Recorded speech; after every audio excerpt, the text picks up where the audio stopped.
The Bridge Street History Center isn't just a house of artifacts. It's a home for stories, each one illuminating a piece of our town's legacy. So join us today as we uncover yet another piece of Granbury's history. Good morning, I'm Roger Enlow with the Bridge Street History Center. This is Thursday, October the 21st, 2025. And today I'm with my longtime friend, old friend, class of 73, Granbury High School Go Pirates. Graduate. Yeah, go Pirates. Mr. Bob Hill. Bobby, but now it's Bob, but that's okay. Well, as you right? get, once you cross over 60, you have to shorten it. Right. It makes it easier for everybody. So let's get this, Bob, let's get it out here on the table right now before we go any further. Okay, so we didn't have much entertainment growing up in Granbury. We made our own entertainment. We made our own. However, there was something that came in when we were in high school. Maybe we were seniors in high school. It was called the Pirates Rack. Yes. Is that correct? Yes, yes. And they had foosball tables, I think. Pool tables. And pool tables. Pinball. And also, and pinball, that's right. And also they had ping pong tables.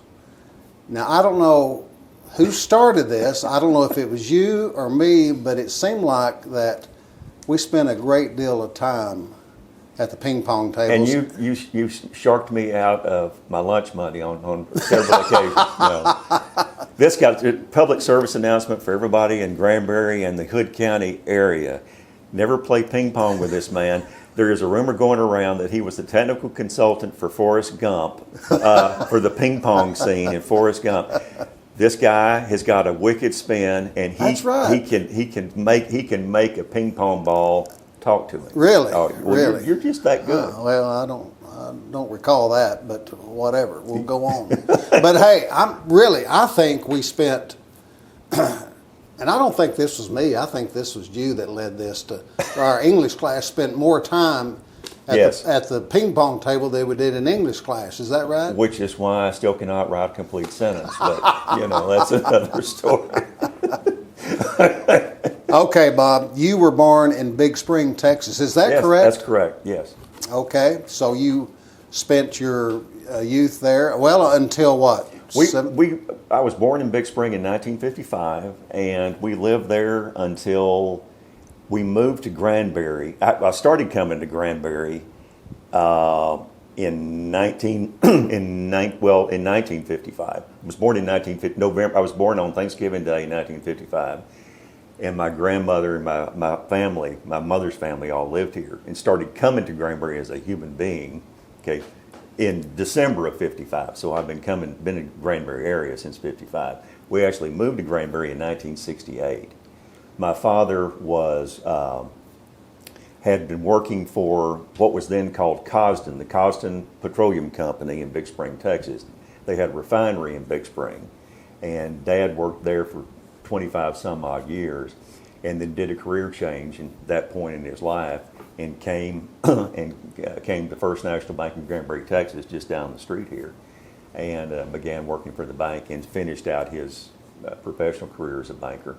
What was it like, Bob, moving from Big Spring to Granbury? Was it an adjustment for you? Huge You were what, adjustment. 7th grade, 8th grade? Eighth grade. It was Eighth grade. December of my 8th grade year, and it was a major cultural difference. For starters, Granbury's got trees. All right, West Texas Big Spring didn't. Big Spring does not have any trees at all. And Maybe a few little mesquites that's around. it. Maybe that's it. And we were, I was basically, I guess, 12 years old, about to be 13 years old when we moved here, and kind of past the treehouse building age for boys. But the first thing my brother and I did was go out, getting one of these pecan trees out somewhere, and build a treehouse because we never had the luxury of a tree. But coming to Granbury was great. The old high school, junior high, just down the street here, and I remember the first day of school, my mom taking me to junior high and meet John Bronner, who was the junior high principal. Beloved man. A terrific gentleman. met John Bronner. John Bronner said, well, you have an elective class. You can either, you can do, I can't even, maybe was ag an elective? Okay. I think so. Ag was an elective. Sports were elective. I was nobody's idea of sports. I didn't play football like you did. But And shop. in I shop. think shop. So Jim Best. Jim Best, another one of the great legends of Huge. Hood County. Huge grizzly man. bear. But so he said, well, we also have band. Kyle Bagby is the band director. Another great one. What would you like to do? And I said, well, band sounds pretty good. I had played in band in junior high back in Big Spring, and introduced me to Kyle Bagby, just one of the all-time terrific, wonderful people. Weren't we lucky? Oh, tremendously lucky. I mean, I don't think I had a teacher that I didn't truly like. I mean, and some I liked more than others, but they were all just genuinely nice people, and everybody got along. I mean, I know we romanticize all of that, but well, you remember the parking lot across the street from school where every third car was a pickup, and in every pickup had a gun rack, and every gun rack had a gun in it. Had a 22 on Absolutely. the back. And there weren't any school shootings. Everybody got along. Nobody fought. Nobody was worried about that kind of stuff. Yeah, But yeah. times change. Yeah. But Bob, when you moved to when you and your family moved to Granbury, I feel like that a lot of people in Hood County already knew y'all, Yes, knew you yes. because of your grandmother who did what? Well, she owned she was editor, publisher, and owner of the Hood County News Tablet, and she wrote a column on the far left-hand side of the paper called "This and That" by Norma Crawford. All right, and my birth had been talked about. My pending birth had been talked about on the front page of the newspaper for 9 months, right? Till I finally arrived, and all this kind of stuff, and then when we were going to move here, my grandmother started writing about that. Oh, Mary Jo, my mom, Mary Jo and Johnny, my father, Bobby and Kelly, my brother. They're moving to Granbury, and boy, it was like this buildup. It was like you'd think Gibson's was opening up a new store, but it was that kind of deal. And so by the time I finally got here, I mean, I walk into, trying to think the first class that I went into, might have been, gosh, I can't even remember 8th grade. Well, we had who Mrs. Bolton, probably walked in Dorothy Bolton's Dorothy class. Bolton, Probably who walked taught in- science, I taught believe. science. Probably walked in Dorothy Bolton's class, and she said, "And here he is." Had the red carpet out there for he is. you. Well, it was just kind of it was uncomfortable. It was uncomfortable, but everybody welcomed me with open arms. I mean, our graduating class, what was 60, 65, 70 kids Yeah, maybe? yeah. But everybody knew everyone, and you guys, you guys had the benefit of knowing everybody from kindergarten. I mean, you're lifelong friends, and I'm kind of getting here kind of the mid part. But everybody was so nice and welcoming, and the teachers were great. And I hated to leave Big Spring because as a kid, that's all you know. Yeah. But my gosh, it changed my life. It was just a tremendous experience. I wouldn't trade it for anything. Yeah. We talked about some teachers, Bob. Do you have any memories, any special times there that you recall with? Let's talk about Mr. Bagby and Kyle band. Bagby. I think y'all had a lot more fun than what we had. We were a little more serious in sports than you guys. Well, the band bus, everybody used to make fun of the band kids, but we liked it because we had girls on the band bus. So it was a lot. Those bus trips were just a whole lot more fun instead of a bunch of sweaty football guys. But no, we had a great time. Kyle Bagby was just a genuinely nice person and a supreme talent. There wasn't any instrument this guy couldn't play. What did you play, Bob? I played trombone. Okay. Because I had to play something and was never that good at it. But, the bar was set pretty low for the Granbury High School Marching Band. And so I played trombone along with, you'll love this. Here's great Granbury trivia. Along with a man who turned out to be a rocket scientist, Jason Porter, all right, who was first chair trombone, who actually was a rocket scientist who worked for NASA in Huntsville, Alabama. Sadly gone way too soon, died of brain cancer in like his 30s or 40s. But Jason Porter, myself, Daryl Lewis, who recently passed away, Melinda Donahue, I think that was it. Warren Martin. Okay, Warren Martin. Gary Best, of course, he was. Gary Best was the Was he the drum major? He was the drum major. Gary Best was the drum major. And, then you had the twirlers like Brenda Deaver and, all of those people. And Bob, stuff. do you recall about how many was in the marching band there in Granbury? About 50, something like that. We'd go to band competitions and we'd play all these, compete against all these high schools from kind of West Texas, North Central Texas. But winners always they were always a really good band. But they have the best mascot name in Texas. What's that? Blizzards. Well, the Wizard, the winners, Blizzard- Blizzard. Because what they would say is, and here's the Blizzard marching band, and there were 100 kids. And we thought we had never seen 100 kids on a football field. That's like everybody in school. Well, I'm sure it was, and the custodians and everybody had, But yeah, we used to play against the Winners Blizzards, and Kyle, we'd go on those band trips and go on those competitions and stop at Underwood's Barbecue there in Brownwood. Yeah, and do all of that. But things again. This makes me sound like an old guy, which I am. But back then on a bus trip, we would go to a band competition. And you'd be on a bus for like 3 hours or whatever. I remember going down to San Antonio. Kyle Bagby decided that we would play in Fiesta Flambeau, which is a night parade along the Riverwalk in San Antonio. But it's a long bus ride, and you spent the night and everything. But I mean, just getting from point A to point B in a school bus take a long time. Yeah. But I remember, and this is really going to date me, but there wasn't a Buc-ee's to stop at for a bathroom break. There wasn't, there wasn't like a Dairy Queen that could take 60 kids, that kind of thing. And so what they do is, you've got these roadside parks. And so they pull up to the roadside park and they'd have it like a metal steps going over the barbed wire into the adjoining field. And Kyle Bagby would get out and he'd go, boys on the left, girls on the right. And that was your bathroom break.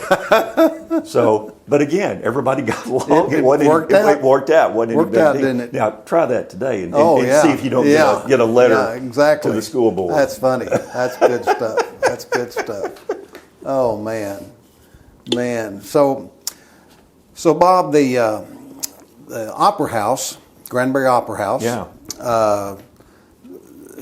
was in the process of renovation along with the square. Yeah. Oh, before we go to the Opera House, Bob, what was the square like when you came here? Of course, your father worked at First National Bank on the square, and also your grandmother worked at the Hood County News Tablet, Which is just down the street, just right in the middle of the square, Yes, not yeah. too far. So, did you? What was that like at that The time? square was our playground because at 5 o'clock every day, if not a little bit before, they'd literally roll up the sidewalks. I mean, there would be whatever business was conducted on the square, as you know. Nothing happened. That was it. It closed down. We rented a house when we first moved to Granbury. The only rental that was really available in Granbury, which is now what they call the Shanley House. It was a home that recently vacated by a family friend, Madeline Shanley Green, who was the last full-time resident of the Shanley House.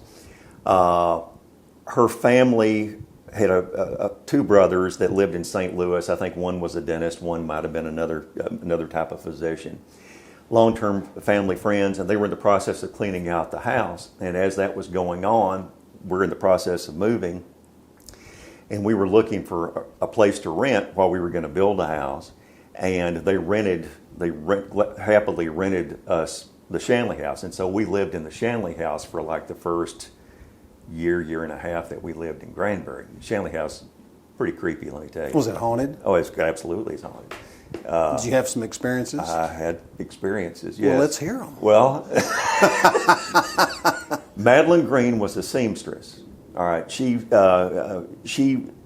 did piecework for like make it up. It wasn't Sanger Harris back in the day. What was it back then? I can't think of the store. But I mean, she would make boys, blue jeans and shirts and all this kind of stuff. And she had a big sewing room. As you walk in through the front door of the Shanley house, there is what we had as a bedroom on the left hand side, and at the back of that bedroom was a wall and a door, and that was her sewing room. And she had big long tables, and she'd be back in there sewing, and it was just her. And we called her Auntie Green. That was our nickname for her. But Auntie Green was a seamstress, and she would sew all these clothes up. And I tell you, there's nothing crazier than being woke up about 4 o'clock in the morning and hearing a sewing machine that doesn't exist start to go, and you open the door and there's a figure in the back of that room that looks up from her little sewing table and just kind of smiles at you and goes back down to sewing. Oh.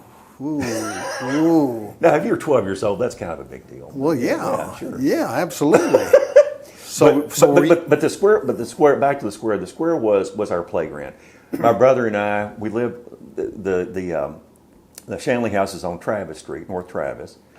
It's basically 3 blocks to the square, and we'd ride our bikes to the square, and we would just circle around it and do everything, and go up in the bandstand. But there wasn't anybody to run over. It was an easy kind of thing. It was our playground, and it was our source of entertainment. Like you said at the start, you make your own fun, and that was the fun that we had. So, Bob, did you, with your grandmother there at the newspaper, did you have opportunities to go in there in the newspaper and be with her son? Oh, absolutely. How was that? What happened there? Once a year, my grandmother would take my brother and I off my parents' hands when we lived in West Texas. And so we would spend a week with my grandmother. And every morning we'd get up and we'd go to the newspaper office. And the paper came out on Thursday. And so Monday and Tuesday were really busy days. Okay, Monday, Tuesday, Wednesday were really busy days, and that was the days of the linotype machine. Delmer Shugart, you remember Delmer Shugart? Printer was a linotype operator, and so he'd make that linotype machine sing and talk and everything, and so it was all hot metal. We had the actual press was inside of the building. It was a sheet-fed press. And to watch this thing work was amazing because they would take these trays of lead type and put them in that, and a broad sheet of newspaper paper would go on top of it with an ink roller, and it'd press it and pull it out. I mean, hadn't really changed that much since the Gutenberg Bible. I mean, it was pretty much the same process. But so Thursday was a really big day, so the papers would come out. And so my grandmother's, one of the things that she would do for us, when the papers came out, of course, the newspaper that's where everybody got all their news. I mean, you knew about the babies being born and the kids going off to Vietnam and, and what's going on with the school district and what your taxes are going to look like, in the fall.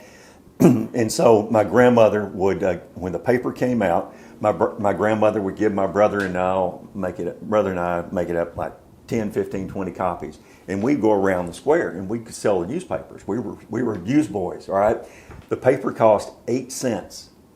That was what the Hood County News cost on Thursday. And everybody wanted one. It's the easiest sell you ever did. You just hold up the paper, they reach in their pocket. Nobody had 8 cents. Everybody had a dime. So you got a 2 cent profit just going in. And so by the end of the afternoon, we were fat. I mean, we might have had a couple of dollars in our pockets. So you got to keep that. Oh, my grandmother, that was, you can keep it. And so that was a big deal. $2 go a long way on the square back then. So, but yeah, that was what that was like. And talking about Fiesta Flambeau, that's another kind of tie to the Hood County News. My grandmother sold the paper in 1970 maybe? 70, yeah, I think 70. Mm-hmm. And we had gone to Fiesta Flambeau that year Cal Bagby had taken us. And I was taking pictures for the yearbook, all right, the Lenstomatic camera, everything. And I had taken a photograph of two of the drum majorettes with the mayor of San Antonio. He was like wandering around, and I said, "Oh, can we take your picture?" And that was a big deal. And so the paper had come out one night, and we had walked, again, entertainment, walked down from Travis Street to the newspaper office after my grandmother had sold it, picked up a copy of the paper. And my mother was talking to the new publisher and da-da-da-da-da.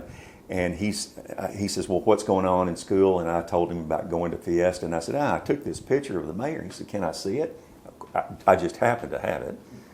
And I showed it to him. He said, "Be all right if I run this in next week's paper?" I said, "Well, sure, I can." Did that. He offered me a job. And so every day after school, that's how I started officially working for what was then the Hood County News. And did that, all through junior high and high school. And, Well, let me tell you, it didn't hurt me one bit to have Bobby as a friend, being a photographer for the Hood County News, because when we'd be on the sidelines and Bobby would have his camera, I'd kind of scoot over there close to him and, hey, Bobby, hey, Bobby. And believe it or not, I think I had my picture on the front page. Well, I don't know about the front page, but several times in, you did all in the right. Hood County News. You did all because right. of Bobby. So thank you, Bobby. You did all right. You did all right. No, that was a lot of fun. You're talking about about that and how the square was everybody's entertainment.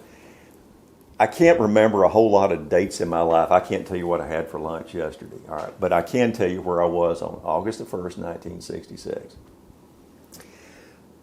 It was that week in the summer where my brother and I had come from West Texas, and we were spending the week with my grandmother.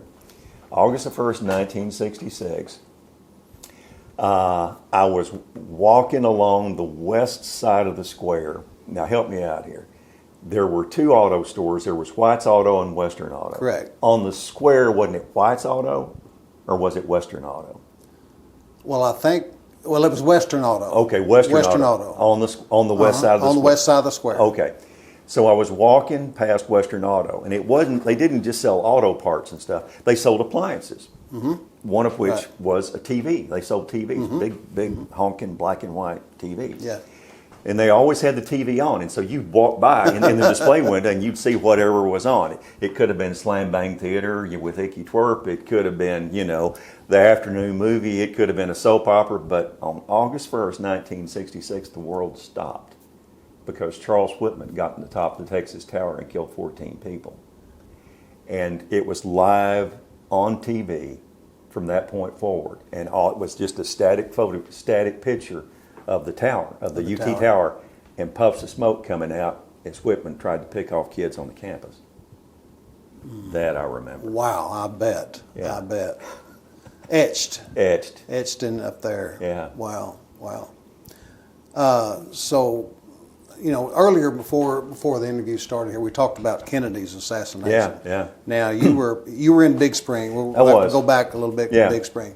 So, what do you recall about that day, Bob? I mean, I'm sure you remember. I was in the third grade. I was in Miss Spradling's class, and we had just come in we had lunch and then recess. We had just come in from recess. It was probably 12:45, something like that. Mm-hmm.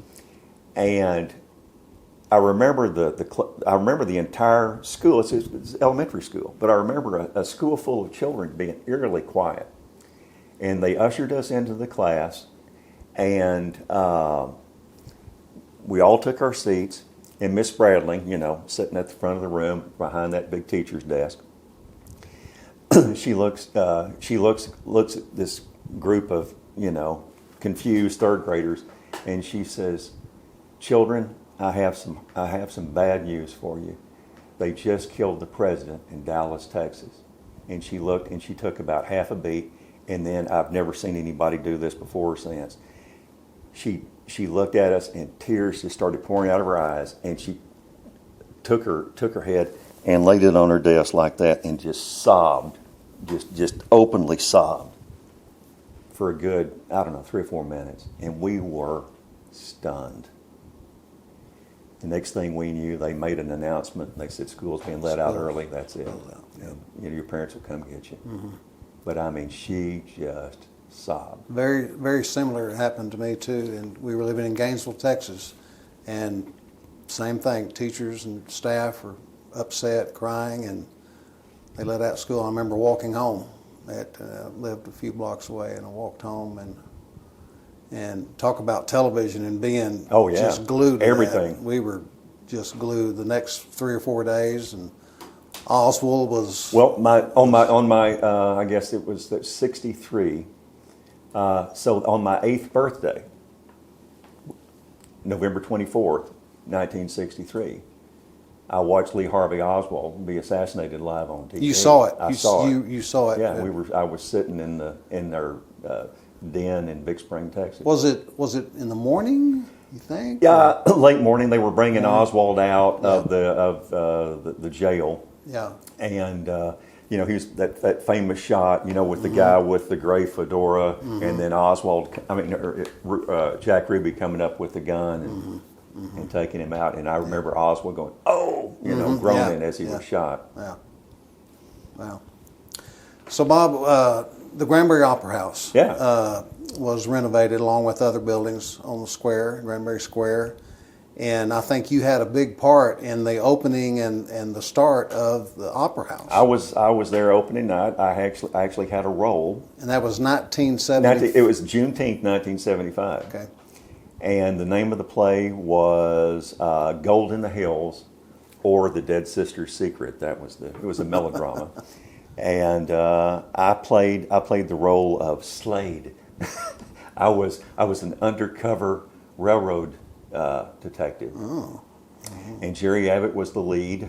Jerry Abbott was terrific talent. It was one of those things that you'll never forget. Granbury was dry forever and ever and ever. Could never pass a local option election to have the sale of alcohol of any type. But I remember that night, there were parties, of course, a big party at the Opera House that night, parties all over the square, and people drinking. And I thought I would never see alcohol on the square. And of course, now you've got the wine walk, and you've got all these jazz things, and you've got all this kind of stuff. It's just commonplace. But back then, that was a really big deal. But Joanne Miller, of course, was the head of the Opera House. But the way that I got into it, I was going to Tarleton, and Mary Jane Mingus, who was head of the theater department at Tarleton, had worked out an alliance with Joanne because they needed cheap labor or free labor, but what they would offer in payment was not payment. They would offer college credit, and so that's how I got my minor. I got for the summer, if you did the entire summer, you got 6 hours of credit, and I got credit in theater and speech and drama for doing it, and so it didn't cost us anything, and that was a valuable thing. My parents were more than happy for them not to have to come up with the hours for that, but it was a lot of fun. We had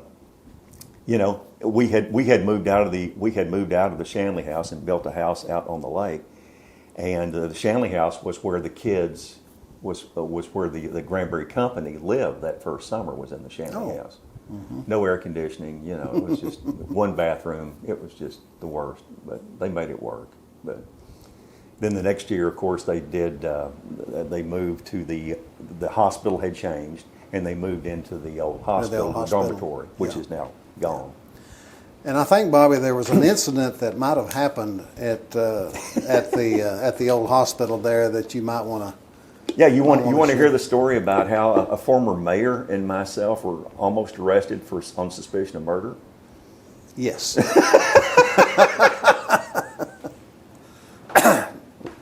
Take a drink. That's a good story. Take a big swig on that there. Ricky Pratt, who was mayor of Granbury for a term, and I, we were both, they had plenty of room, and so that summer I actually had a room in the old hospital. I had in the dormitory. the hospital had been moved outside of town, and not most people knew that had happened. That the old hospital was no longer operational, and it had been in the paper, and there was all kinds of information going on about that. But we were doing a show that I was not involved in. I was doing public relations for it, and it was long about showtime, about 6 o'clock, and Ricky and I were coming out of the old hospital on our way to walk to the Opera House. Just as we were walking down the sidewalk, a guy stumbles out of a pickup and starts to walk up the steps. And he's, guy probably now probably my age, but he's tore up, he's in dirty bib overalls, and it looked like somebody had taken a large family-size pizza and smashed him in the chest with it, because it was solid blood, solid red in this big kind of oval area in his chest region.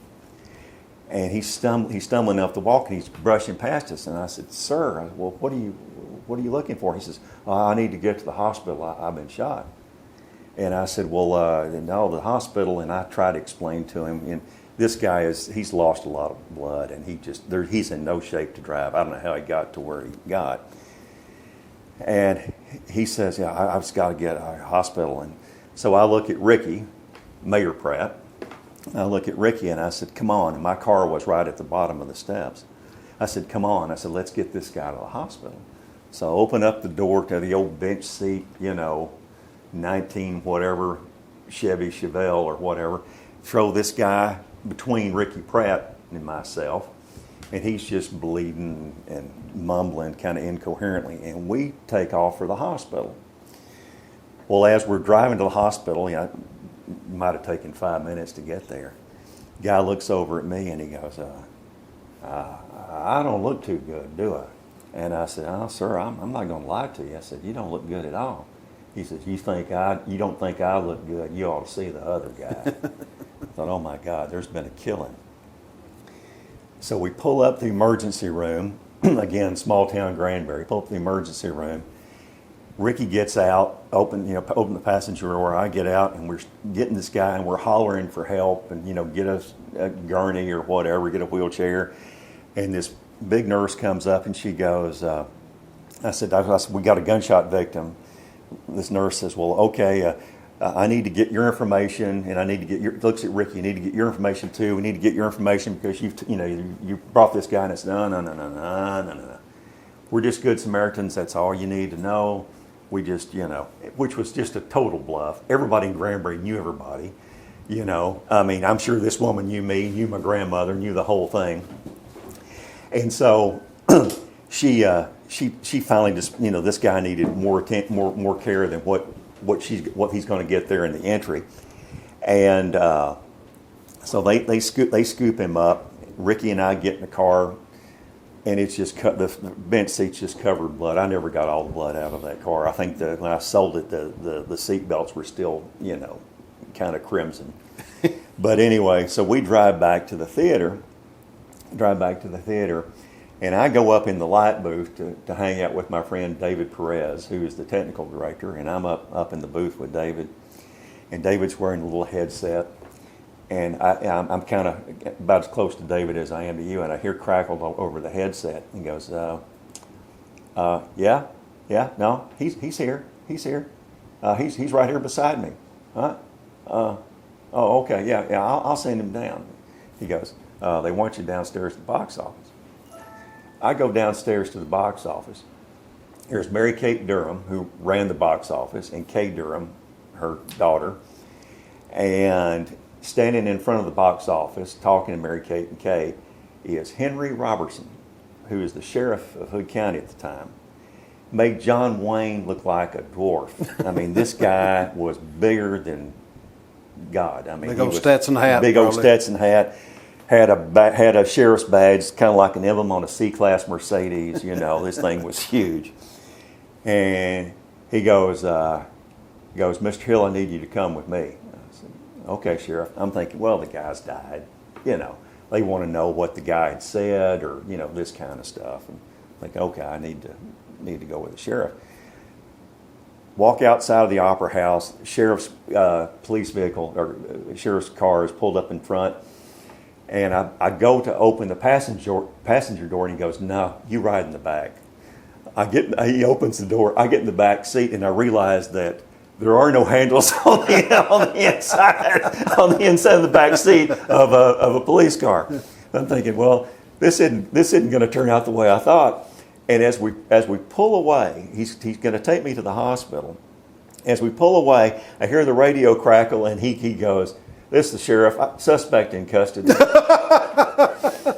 So I go, "Oh my God, what have I gotten myself into?" So we get to the hospital. The nurse that I had dropped this guy off with IDs me. Yeah, he's the guy. The other guy, they had already rounded up Ricky in advance of me. Okay, he's the guy, and he's, and so sheriff says, "Okay, that's just all I wanted to confirm." Sheriff Robertson walks me back out to the car, and he goes, he said, "If we were in Fort Worth," he said, "you'd already be arrested right now. You'd be in the Tarrant County Jail." He said, "You don't just drop off a gunshot victim at a hospital. It's just not done, son." He said, "People don't know if you're the assailant. They don't know what's going on. They would arrest you." He said, and he said, "Just to teach you a lesson," he said, "I think I ought to arrest you, Big Paul." He goes, "But I'm not going to." He said, again, it's kind of who you know. "I know your grandmother, I know your dad." And, he starts reading off my lineage. And he says, "But I want this to be a lesson to you, son. Don't ever do this again." And I said, "Sheriff, hand to God, I promise you I will never do this again." And he let us go, but he did put the literal fear of God in me that night. And I was never arrested or anything like that. It turned out the guy actually survived. He had been shot in the chest by a shotgun. He and his son had been drinking all day in Toller and had an argument over whose turn it was to go get the beer. And words were exchanged, and so were shotgun shells, and he wound up in the hospital. But he did live. So Did that make the Hood County News tablet? I probably not. It probably should have, right? Should have, but it didn't. All right. Oh, okay. But that's Bob. Anything that, else? That's a pretty good way to wrap this up, isn't it? Pretty good way to end the story. But that's, Granbury is such a wonderful place. We were blessed. We were, to have that kind of experience. We didn't grow up in Mayberry, but I mean it was pretty darn close. Pretty dang close, yeah. I will say this though. I did one last parting shot memory about the square. When we would come visit my grandmother, my father would get off work, 5:30, and then we'd pile everybody in the car and we'd drive from Big Spring to Granbury. So we'd stop for dinner at some greasy spoon on the way. Not Underwoods at Brownwood? No, we'd stop like in Merkel or someplace like that. Well, there used to be a restaurant in Merkel called The Spot. Oh. The Spot restaurant had great pie. That was the spot. The Spot. To go. So we would stop there, but we would wind up coming in. We would come through the square like 10 o'clock-ish, something like that. All right, and of course, no lights on, anything like that on the square. But you would see a sheriff's deputy go door to door to check and make sure each store door was locked on the square. And I remember just as plain as day coming through there kind of sleepy in the back seat and stopping at the stop sign, not the stop light, stopping at the stop sign and seeing that sheriff's deputy, check the doors. But that was the Granbury we grew up in. Exactly. Bob, back on the Opera House, we've done stories at the paper in the past about the Opera House being haunted. Yes. Have you ever had any kind of experience there? You felt a little eerie there? No, I never had that. Madeline Green, Auntie Green in Shanley House. That's the only one. Yeah. Did you ever climb the courthouse tower? I never got to do that, but my friend Cindy Flint, now Wilterding, I think. Anyway, Cindy was actually the custodian for the clock for the longest time, and she got to do it. But I've never had the pleasure of getting I up. think the story, I never did either, but some of my friends, I think they did, and they would go on top. And one time, they got up there, it was the middle of the day, and they started hollering at the people below and said, hey, and I think one of them said, hey, your zipper's open. And the guys would, look around and look, where is that voice coming from? Because that's pretty high way up there. Very high Pretty up high. there. Yeah. Oh, Okay, Bob. it's been fun, Roger. Thanks a lot. Thank you. Thank you very much.